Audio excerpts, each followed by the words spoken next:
All right, everyone, let's begin our very first conversation. We'll focus on the state of the nation and where our country needs to move forward. You've been hearing government saying what they want to do, but what is the opposition and the opposition voices? What are they saying? The nation is battling insecurity, issues of economy being strained, and a democracy still searching for the truth. A lot of people are asking and agitated for electoral reforms.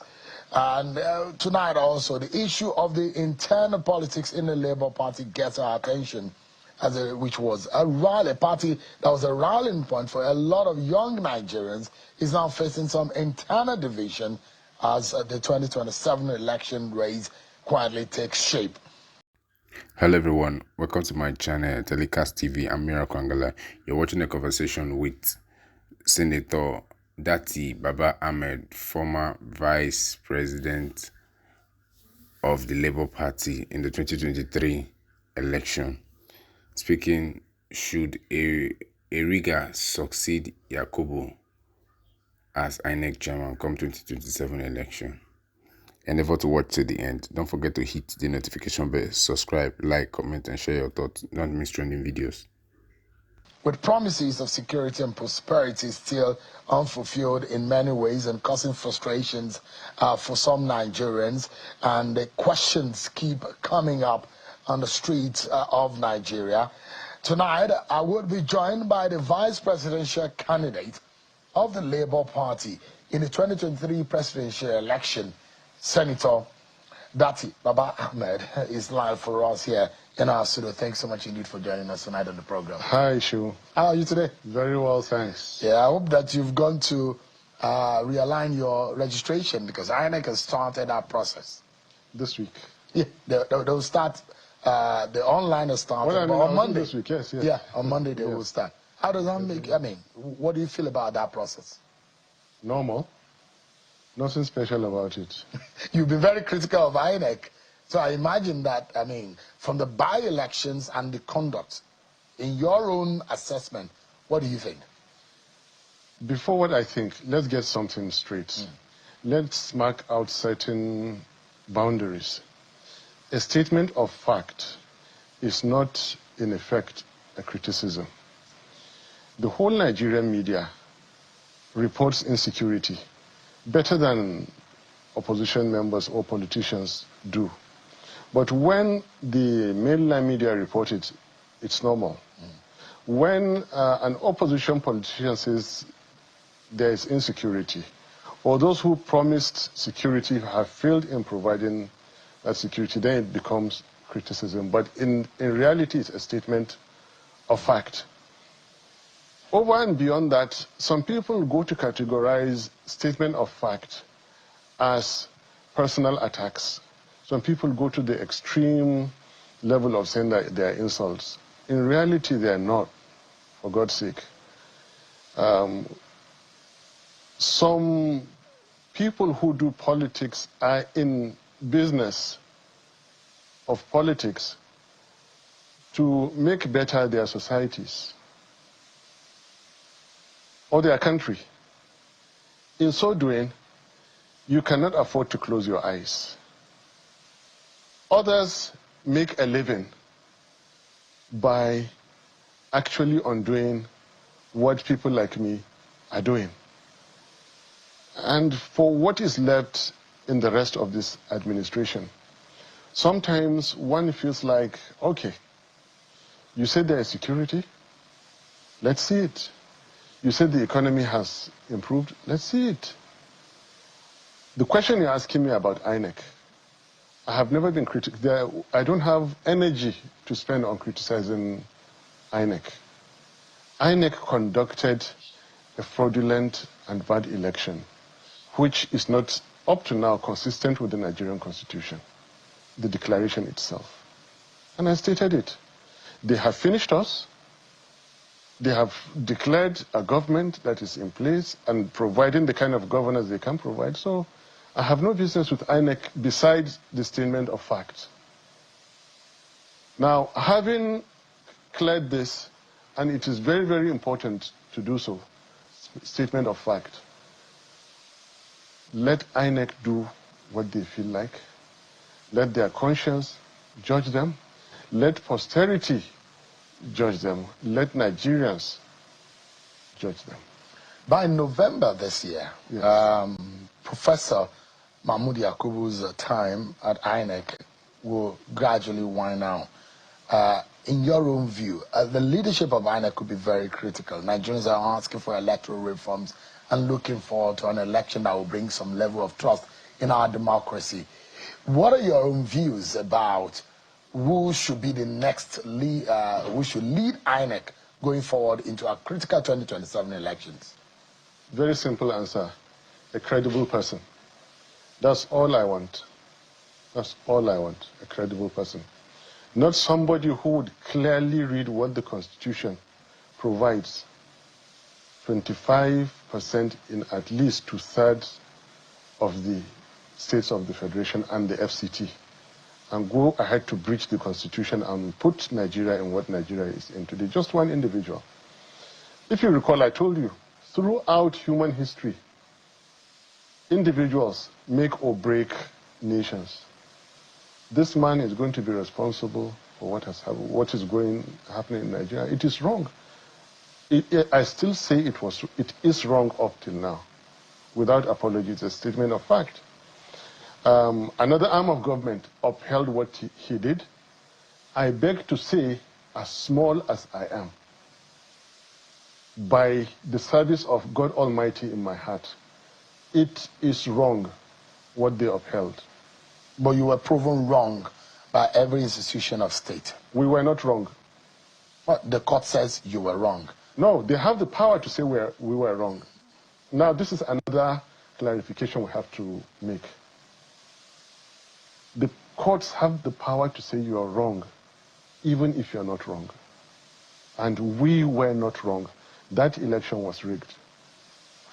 And that election, the results up to now are not consistent with the Nigerian Constitution.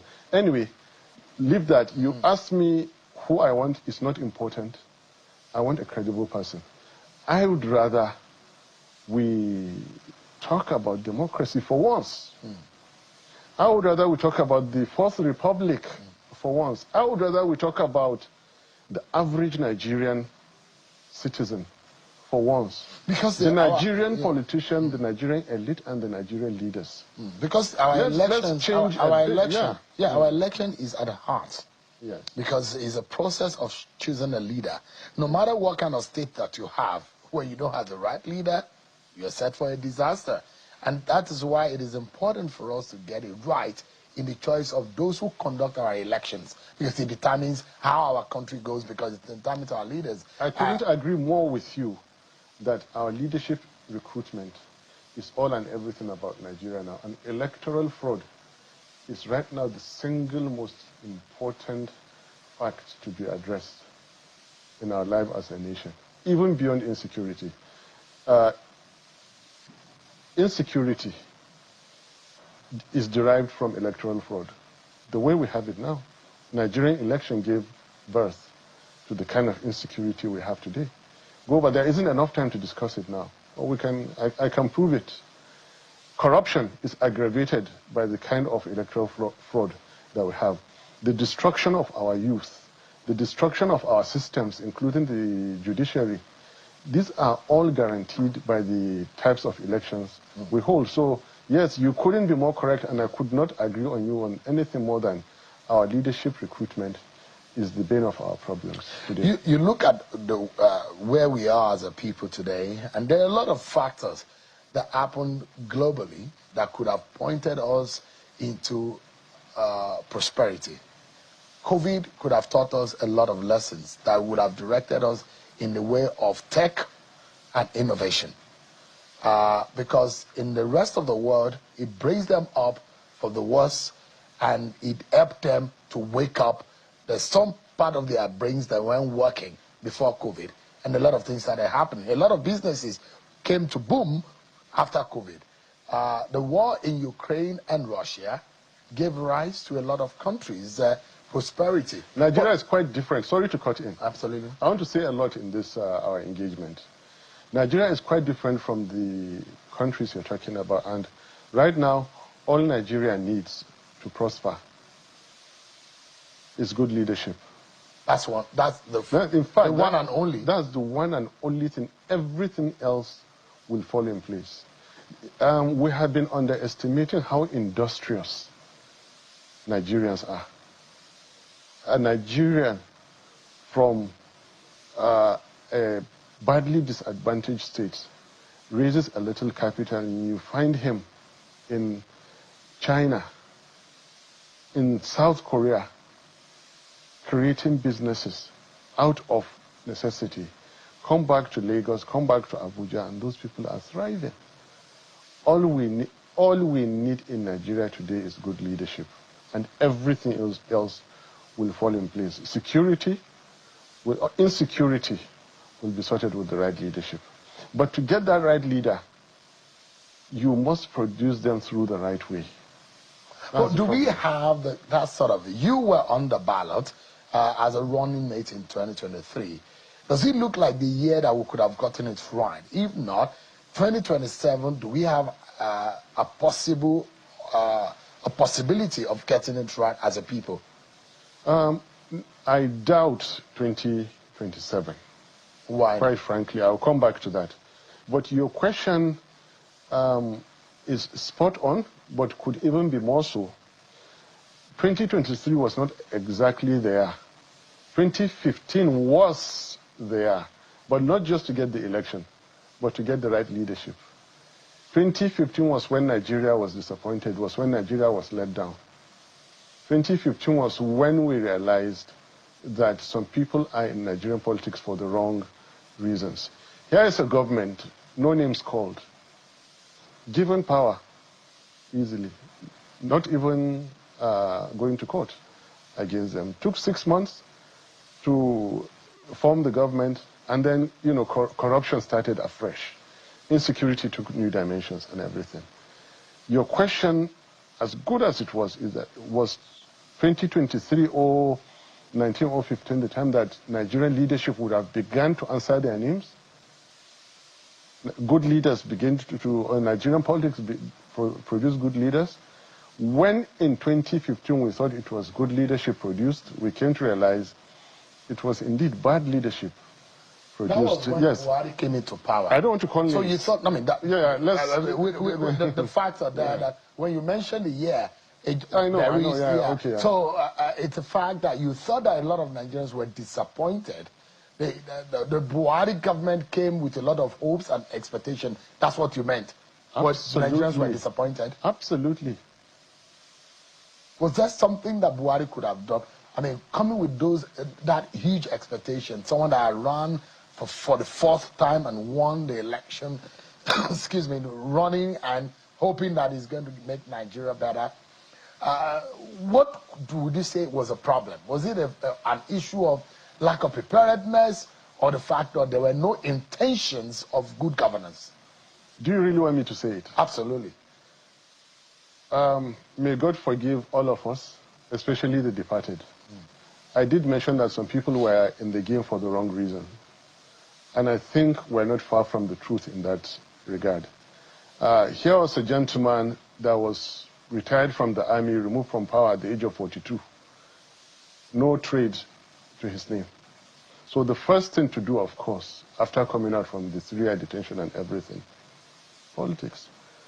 When, during the Abacha time, the arch enemy of Abacha, so become friends with this one, get an appointment, and when they got that appointment, it was a different story from the leadership of 84, 85. There was no longer truth, there was no justice. It was corruption and corruption and corruption. Everybody knows how corrupt that government was. Up to now, there is money still being claimed by the federal government of Nigeria. And this is a statement of fact, I'm saying. 2003 happened. And then it all became about party contribution. And then the ecosystem around this individual became all about party contribution, political campaign contributions. It happened again in 2007, 2011, and then 15. Now, what I'm saying is that the ecosystem around the individual you're talking about, which I didn't want to mention, were in the whole game for the wrong reason. Without party contributions, that ecosystem would starve. So when they got power in 2015, it was like wolves finding it so easy. And then corruption started afresh. But this and were, but look, this is very important. I mean, there are people, I want right, to change the topic. who were in that 2015, the league of those who came into power in 2015. They are in the ADC now, saying that they want to fix Nigeria. What are your thoughts about that? They are deceiving us. The ADC? Yes. I thought Not you were just one of them. No, I'm a Labour Party, for God's sake. But I thought that you are a Peter Obi man. I'm a Peter Obi man. I still want Peter Obi to come back in Labour Party, contest 2023 and 2027. Those are not, please, Shehu, I know you call it politics today. And I know we're doing politics. There are more fundamental issues I want to talk about. Even this Buhari case that I talked about, you led me into discussing it. I don't want to. There are more important things. What do we really have? I'm not asking the questions. So I cannot ask myself questions and answer them. But now, look, what's going on in Nigeria? What's going on? What's happening with the Fourth Republic?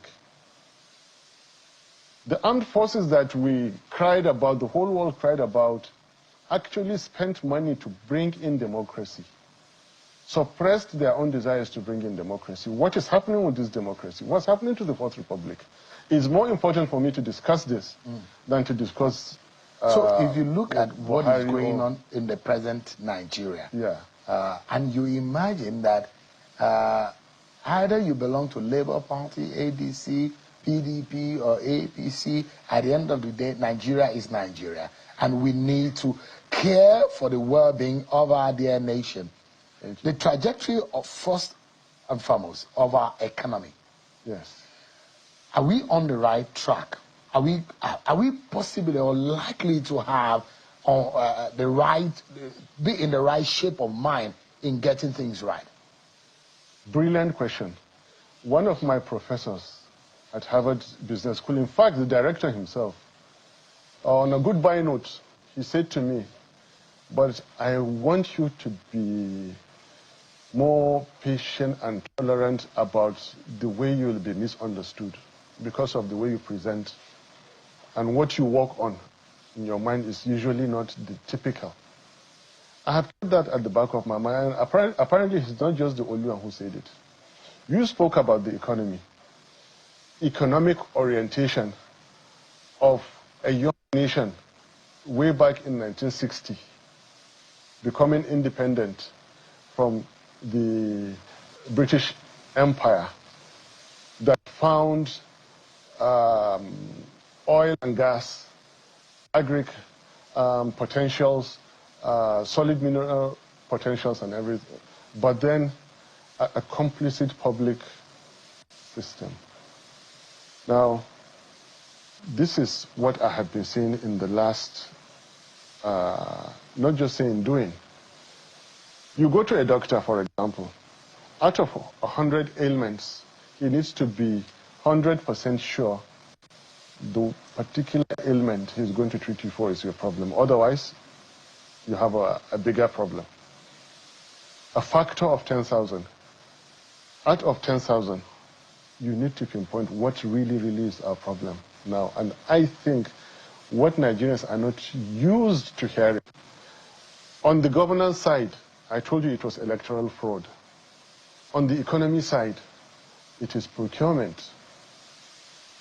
It sounds strange. I can see how surprised you are. Why am I saying this? And that's in the heart of the civil service. Listen, that is at the heart of the nation itself. Development does not exist in nature. You have to make it. To make it means you have to procure, you have to buy it. Efficiency comes into question. The insecurity that we're facing, if you spend $1 billion on security and you get $50 million worth of security, you would definitely have insurgency in the northeast, banditry in the northwest. You would. Where is the balance of 95%? In the pockets of political, they have served political group and individual interests.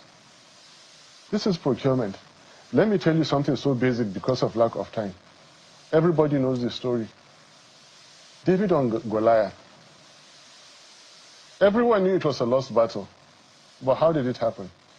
David procured the winning formula, the stone. And how did he? He took time to go and find it. He kept it. Have we procured our development? Have we procured our future? No. Are we efficient in doing that? No. Why are we not? Corruption. How is this corruption happening? Weak procurement. Why is there weak procurement? Personal interest, group interest, political interest, electoral interest. Transactional way of life. Thank you. Now, do you have leaders who will be able to remove these interests? Yes. Willpower. Willpower. I, for one, I knew in 2023, Peter Obi and I were willing to do that. And you have the formula to be able to fix that? We have the formula to do that. Give me a moment, Senator. Yes. We'll go on a break, and when we come back, more on the right path that Nigeria needs to tread. Senator Datti Baba-Ahmed will be back with us, everyone. My conversation with Senator Datti Baba-Ahmed continues. Thank you so much indeed for your time tonight. I mean, there's going to be a lot. One has to be methodic and strategic in the issue you raise in fixing the procurement problem that we have in Nigeria. But beyond that is the realization of a people that there is a goal, which is Nigeria. It does look like we are largely divided. And a people divided, or a nation divided, can never see development. Thank you, Shil. How do we mend the divided fiber of our nation? Some people call it educated. They said the people are not educated. And while I will not outrightly disagree, I keep saying that you don't need to be educated to know the difference between right and wrong. I went to the extent of breaking down what it was. And what I come up with is some kind of a pyramid. I'm sorry I'm not being academic. But because it is my way of life, I can take a minute or two here to discuss it. At the rock bottom is basic literacy of a society or of a nation. Just above it, you have awareness, civic awareness. Then above it, social enlightenment. Above it, you have what we call education. And above it, you have what we call professionalism. And this is the way almost all societies are structured. What is desirous is that there be no gap. If you take the society for a square, that all of that square should be filled by the percentage of population that are literate, aware, enlightened, educated, and professional. But, I mean, you can't afford to have, historically, there's a small number of medical doctors, engineers, architects, PhD holders, and all that, you know? You can't have 100% of the population, and that's why it goes up as a pyramid. The actual point you're talking about is that level of civic awareness. How literate is the Nigerian society to unite? Not very good. So you see, you are challenged to even the very next level of how civic aware is the Nigerian society to unite. And it is very close to the fundamentals of democracy that I've been wanting to talk about. Let's go back in time and let's open up the conversation. in the 80s and 90s, when the Western world was calling on African and Caribbean and some Asian countries, not just calling, sometimes to the extent of sanctions and all that, for them to democratize. Put that on one side, and then contrast with the very stable, peaceful, and prosperous countries of the Middle East, the monarchies. Most American presidents, after becoming presidents, among the first place they go is the Middle East, Saudi Arabia, and all the rest are monarchies. You reported it. Donald Trump was there. There wasn't a single democracy.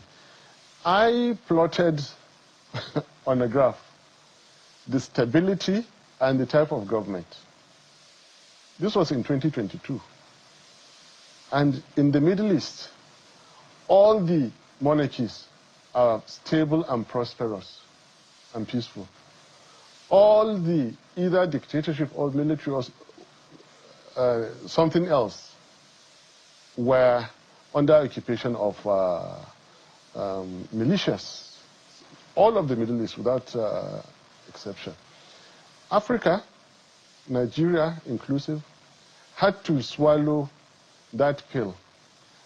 It was a sweet pill, turning out to be very bitter, I regret to say. Democracy is sweet. The arguments behind it are sweet. But democracy is also delicate. And democracy is for the people who can practice it. Now, let me finish. I'm not giving you a lecture. Let me finish. No, I was going to ask if democracy is making us look good, if at the end of the day we're getting the kind of democracy that we're employing in our polity, if it's working for us or not. Thank you. Let me just finish before you cut me. Where was I? Sorry. The pill that we swallowed. It was a sweet pill coming out with very, very bitter consequences. Somebody out there, including those who called on Nigeria, that you must adopt democracy, which I agree. If we go back in time, I love democracy. I want it, but we have to practice it. Now, of the people, for the people, by the people, what is missing there, Shiu? What kind of people? The people divided that you're talking about? And that's why I kept saying that if you cannot practice democracy, democracy is not for you. And I'm not saying that we should stop practicing democracy today.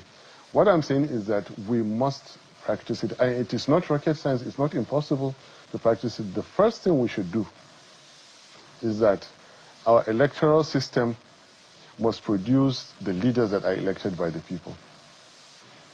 Not the kind of election we saw in 2023, where after promising world leaders like Thabo Mbeki that I will come and correct everything in the morning, you sneak 4 a.m. Never happened in the history of the world.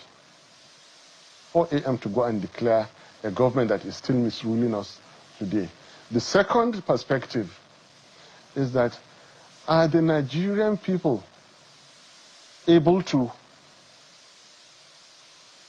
demand their rights, protect their rights, extract the dividends of democracy? Regrettably, no. And I think that is what you rightly but simplistically put as divided. Now, maybe in the Middle East, they realized their temperament, their history, their everything is not consistent with. So, won't start in the first place. It is better to have a responsible dictator, what they call rulers, to lead them. Because the beginning of peace and prosperity is a good leader. The beginning of chaos and disaster is a bad leader. I have to wrap up, and I'm really? looking at, I have to wrap up, and I'm looking at the issue of corruption. Yes. And maybe in one sentence, how do you think we can stop it? Procurement.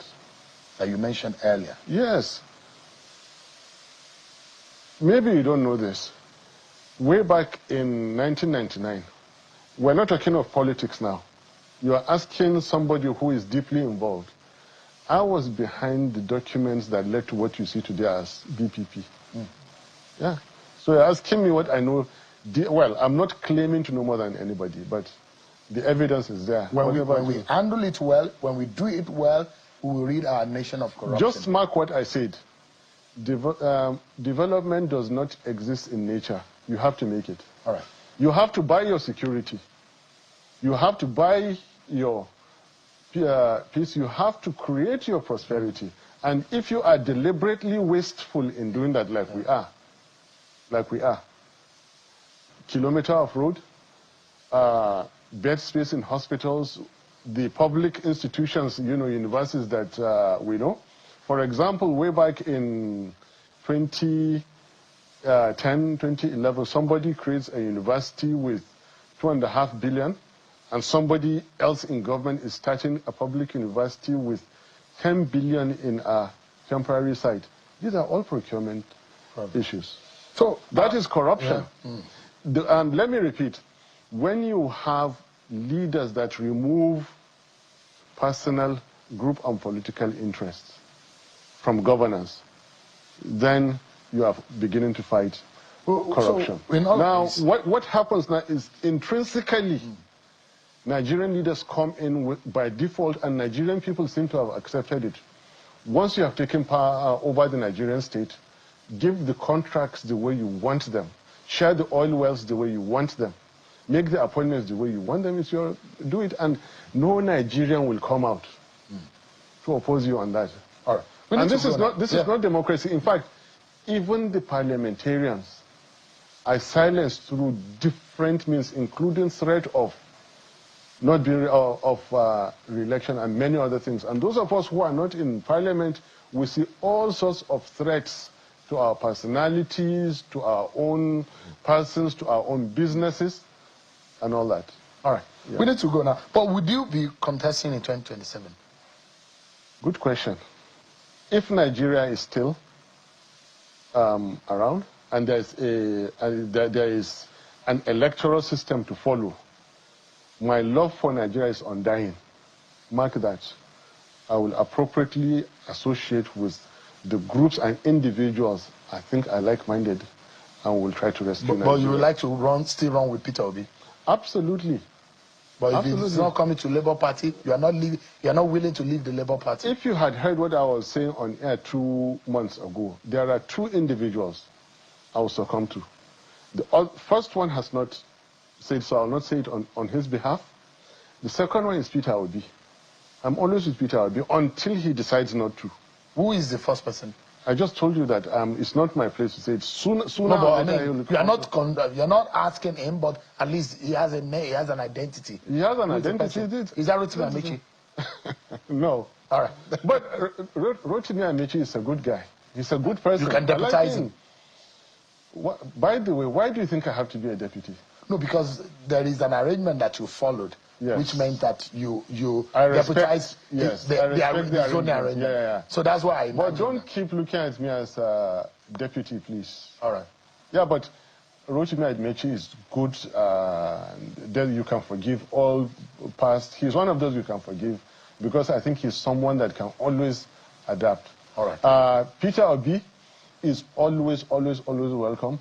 I am still paying a heavy price for going to call for unity in Labour Party, and I'm not regretting, and I'll remember it. I want to unite Labour Party, let him come back. The ADC and stroke coalition people over-assumed that by just mentioning we're going to form a coalition, everybody should not ask any question, just come in. I will not be one of those. I will ask the right questions, and I want you to give me the right answers before you convince me to go and repeat the same. Look, removing a government is no problem. As big as you see Tinubu is, as big as you see him, he can be defeated. Easily, he can be removed. Do you understand? Yeah. That's not the problem. The problem is what is going to follow. And I don't want us to repeat 2015.